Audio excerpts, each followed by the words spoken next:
ہاں جی، السلام علیکم ناظرین، آپ دیکھ رہے ہیں دبنگ نیوز اور میں ہوں آپ کا میزبان علی بٹ۔ ناظرین اس وقت ہم موجود ہیں کراچی سرجانی ٹاؤن میں اور یہاں پر ایک عرس مبارک ہے، اس پر زائرین موجود ہیں۔ السلام علیکم جی۔ وعلیکم السلام۔ مجھے یہ بتائیے کہ سلسلہ عظیمیہ کا آج آپ کے پیر و مرشد کا جو ہے عرس ہے، تو اس کے موقع پر آئی ہوئی ہیں آپ دور دراز علاقے سے، تو یہ بتائیے کہ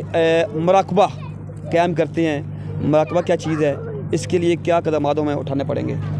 اچھا، مراقبہ جو ہے یہ it self is a science, ٹھیک ہے۔ اور میں تھوڑی سی اس کی آپ کو انٹروڈکشن یہ دوں گی کہ اسلام میں یہ مراقبہ جو ہے ایک بہت پرانی ہمارے اولیاء کرام کی سنت ہے، بلکہ نبی پاک صلی اللہ علیہ وآلہ وسلم کی سنت ہے۔ جب آپ صلی اللہ علیہ وآلہ وسلم غار حرا میں جاتے تھے، آپ کو ابھی نبوت نہیں ملی تھی، لیکن آپ جا کے دنیا و ما فیہا سے ایک جگہ پہ جا کے بیٹھ کے اللہ سے لو لگاتے تھے، اور اس دوران پھر آپ کی اس عبادت اور اللہ تعالیٰ کے ساتھ جو یکسوئی کے ساتھ عبادت کرتے تھے، اس کا صلہ پھر ہوا، اللہ تعالیٰ نے آپ کو نبوت عطا کی۔ تو یہ مراقبہ کوئی نئی چیز نہیں ہے، مراقبہ نبی پاک صلی اللہ علیہ وآلہ وسلم کی امت ان کی سنت ہے۔ تو اس سلسلے میں مراقبہ کا طریقہ یہی ہے کہ ہم اللہ تعالیٰ نے فرماتا ہے، حضرت علی رضی اللہ تعالیٰ عنہ کا قول ہے کہ من عرفہ ربہ من عرفہ نفسہ فقد عرفہ ربہ، کہ جس نے اپنے نفس کو پہچانا اس نے اللہ کو پہچانا۔ نفس کیا ہے؟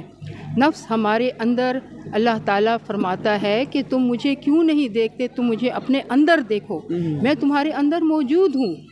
تو جب ہم مراقبہ میں ہم ایک خاص جگہ کے اوپر اپنے لیے ایک کوئی عبادت کے لیے اور اللہ تعالیٰ سے یکسوئی کے ساتھ ہم کنیکٹ ہونے کے لیے ہم جا کے اپنی روح سے متعارف ہونے کی کوشش کرتے ہیں، اس کے لیے یہ ہے کہ آپ عبادات کے ساتھ ساتھ آپ اللہ تعالیٰ ایک زندگی، جس طرح دین ہے، ہمارا دین ہے، اس کے دو پہلو ہیں، ایک شریعت ہے، ایک طریقت ہے۔ شریعت میں ہم تمام احکامات جو ہیں اللہ تعالیٰ کے بنائے ہوئے احکامات پہ عمل کرتے ہیں، نماز، روزہ، عبادات، دیگر عبادات کو ہم ادا کرتے ہوئے، طریقت میں یہ ہے کہ یہ باطنی علوم ہیں۔ باطنی علوم جو ہیں وہ اللہ تعالیٰ کی طرف سے آپ کو علم حضوری کے تحت آپ کو موصول، اللہ تعالیٰ کی طرف سے آپ کو ملتے ہیں۔ تو جب ہم ایک مراقبہ کی کیفیت میں آتے ہیں، دنیا و جہاں سے ہم اللہ تعالیٰ سے لو لگاتے ہیں، اور اس سلسلے میں یہ ہے کہ آپ اگر اپنے ایک جگہ پہ بیٹھیں، الگ جگہ پہ بیٹھیں، انتخاب کریں ایک مخصوص وقت میں، ہم کچھ اسباق ہوتے ہیں ہمارے سلسلہ عظیمیہ کے، ہمارے مرشد کریم حضرت خواجہ شمس الدین عظیمی صاحب، یہ خانوادہ ہیں حضرت قلندر بابا اولیاء رحمۃ اللہ علیہ کے، ہمارے اسی سلسلہ کے امام حضرت قلندر بابا اولیاء رحمۃ اللہ علیہ ہیں، جنہوں نے نبی پاک صلی اللہ علیہ وآلہ وسلم کے حکم سے اس سلسلے کی بنیاد رکھی، اور حضرت خواجہ شمس الدین عظیمی صاحب جو ہیں، انہوں نے اپنے ہم سب ان کے مریدین جو ہیں، تو ہم ان کی بتائے ہوئے جو ہمارے اسباق ہیں ان پہ عمل کرتے ہیں۔ مراقبہ میں ہم ایک بیٹھ کے عبادت کے لیے اپنی جگہ مخصوص کرتے ہیں اور اللہ تعالیٰ سے لو لگاتے ہیں، اور پھر جب آپ فل کنسنٹریشن کرتے ہیں، اس میں یہ صرف کنسنٹریشن ہے کہ آپ صرف اور صرف اللہ تعالیٰ کا تصور کریں، اور پھر آپ پہ اللہ تعالیٰ کی تجلیات اور انوارات جو ہیں وہ اس کا نزول ہوتا ہے۔ اس کے ساتھ ہمارے باطن کا تزکیہ نفس ہوتا ہے۔ جب تک ہمارا تزکیہ نفس نہیں ہوگا، ہمیں اللہ تعالیٰ کے جو یہ روحانی علوم ہیں، یہ تصوف کی جو ایک لائن ہے، شریعت اور طریقت جو ہے، یہ دو راستے ہیں۔ تو طریقت کا جو راستہ ہے تو وہ ہم اس سلسلے میں ہم اپنی روح کی اس کے لیے ترقی کے لیے اور اپنے نفس کو پہچاننے کے لیے ہمارے مرشد کریم نے ہمیں مراقبہ کا درس دیا ہے، وہ ہم کرتے ہیں، اور الحمدللہ اللہ تعالیٰ کوشش کرتے ہیں کہ ہمارے نفوس کو اللہ تعالیٰ پاک کرے इन इबादत के ज़रिए से, और हमारी यही ख्वाहिश है कि अल्लाह ताला हम सबको नबी पाक सल्लल्लाहु अलैहि वसल्लम की सुन्नत मुबारका पे और कुरान करीम में अल्लाह ताला ने जो अहकामात दिए हैं उन पे अमल करने की तौफीक अता फरमाए। मुराकबा से कुछ आपको हासिल हुआ है कि आप इतना अरसे से मुराकबा करती चली आ रही हैं? मुराकबा जो है तो ये जब आप ज़हनी तौर पे यकसू होते हैं, ये दुनिया का, ये आजकल के जो इतना नफ्सा नफसी का दौर है, ये जो तरक्की हो रही है, जितनी ज़्यादा जदीद तरक्की हो रही है, उसके साथ साथ ये तरक्की जो है ये इंसान के जो हमारे जहन है और इस पे जो है मतलब इंसान ज़हनी खलफशार का शिकार है। मादियत परस्ती का दौर है और हर कोई इस मादियत पसंदी के पीछे लगा हुआ है कि बस आपने दुनिया कमानी है, आपने अपनी आखिरत को भूले हुए हैं। लेकिन हमें जब मुराकबा करते हैं तो हमें ये एहसास होता है कि ये दुनिया जो है ये फ़ानी चीज़ है, दुनिया दिल लगाने की जगह नहीं है। तो इससे हमारी जो सोच और फ़िक्र जो है, हमारे अफ़कार, हमारे किरदार, इससे हमें मादियत से निकाल के हमें अल्लाह ताला की कुर्बत नसीब होती है। मुराकबा करने के साथ साथ सिलसिला ज़ीमिया से जुड़े हुए आपको कुछ अर्सा हो गया होगा, तो आपने ये आगे मुंतकिल किया अपने बच्चों में या बेटियों में या आगे?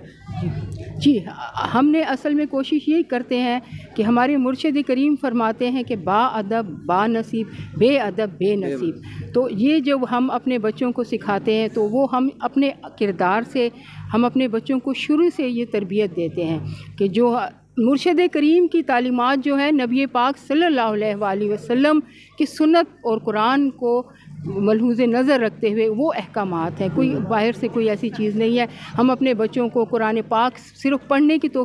हदायत नहीं करते, बल्कि हम बच्चों को कुरान पाक की तफ़हीम का दर्स देते हैं। हम अपने कोशिश करते हैं कि हमारे बच्चे कुरान पाक पे अमल करें, उसकी फ़हम को समझते हुए कुरान पाक को अपनी ज़िंदगी को उसके मुताबिक ढालें और मुआशरे के एक मुफीद फ़र्द साबित। कोई अपने बहन भाइयों को सिलसिला ज़ीमिया के कोई मैसेज देना चाहिए, कोई पैगाम देना चाहिए आप? मैं सिर्फ लोग ये पैगाम देना चाहूँगी कि जितना हो सके कि अल्लाह ताला से लो लगाएं, और अगर मुराकबा जो है ये हमारी ज़हनी आजकल के मादियत पसंदी दौर में जबकि इंसान हर तरफ परेशानी गूनागू परेशानियों का शिकार है, तो इसके लिए आपको ज़हनी तौर पर कंसंट्रेशन हासिल करने के लिए मुराकबा ना सिर्फ हमारे ज़हनी अमराज का इलाज है, बल्कि इससे जो ख़तरनाक किस्म की बीमारियां होती हैं जैसे डिप्रेशन है, डिप्रेशन का इलाज है। अगर किसी का हाई बीपी है, उसको हाई ब्लड प्रेशर है, तो वो अगर बैठ के मुराकबा करता है, हमारे मुर्शिद करीम फरमाते हैं कि नीली रोशनियों का जब हम मुराकबा करते हैं तो हम ये तसव्वुर करते हैं कि आसमान से अल्लाह ताला का नूर, नीली रोशनियाँ नाजिल हो रही हैं, और इससे देखते ही देखते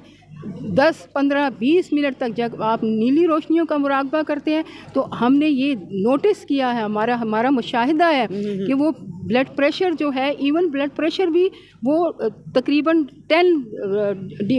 10 दर्जे कम हो जाता है। हाँ, और क्योंकि ये तमाम जो अमराज हैं ये ज़हनी परेशानियों से जन्म लेते हैं, तो मुराकबा जो है ये तमाम जितने ज़हनी बीमारियां अमराज हैं ये उनका इलाज है, और ये साइंटिफिक इलाज है। और ये कुरान को हमारे अल्लाह ताला, असल में बात ये है कि कुरानी तालीमात जो हैं ये साइंस, कुरान जो है अल्लाह ताला ने तमाम साइंसी उलूम का ख़जाना है, और ये हमारे मुसलमानों की बहुत हमारी बदकिस्मती है कि हमें अल्लाह ताला ने जो कुरान अता फरमाया है हम उसको सिर्फ़ हम अपने बच्चों को या सिर्फ़ एसाले सवाब के लिए हम पढ़ते हैं। हमें चाहिए कि हम कुरान पाक पर अल्लाह ताला ने फरमाया है, बार बार फरमाता है अल्लाह कि अफ़ला यतफ़क्करून अफ़ला यदब्बरून, तो हमको हमें चाहिए, हमारा ये पैगाम है कि आप अल्लाह ताला ने जो हमें कुरान पाक अता फरमाया है, एक हमारे इंसान आदम की तख्लीक के साथ अल्लाह ताला ने हमें एक मैनुअल दिया है, हमें लाहे अमल दिया है कि आप इस पे अमल करें, और जितना हम कुरान पाक से अपने आप को जोड़ेंगे उतना हमारी ज़िंदगी कामयाब व कामयाब। बहुत शुक्रिया, थैंक यू जी।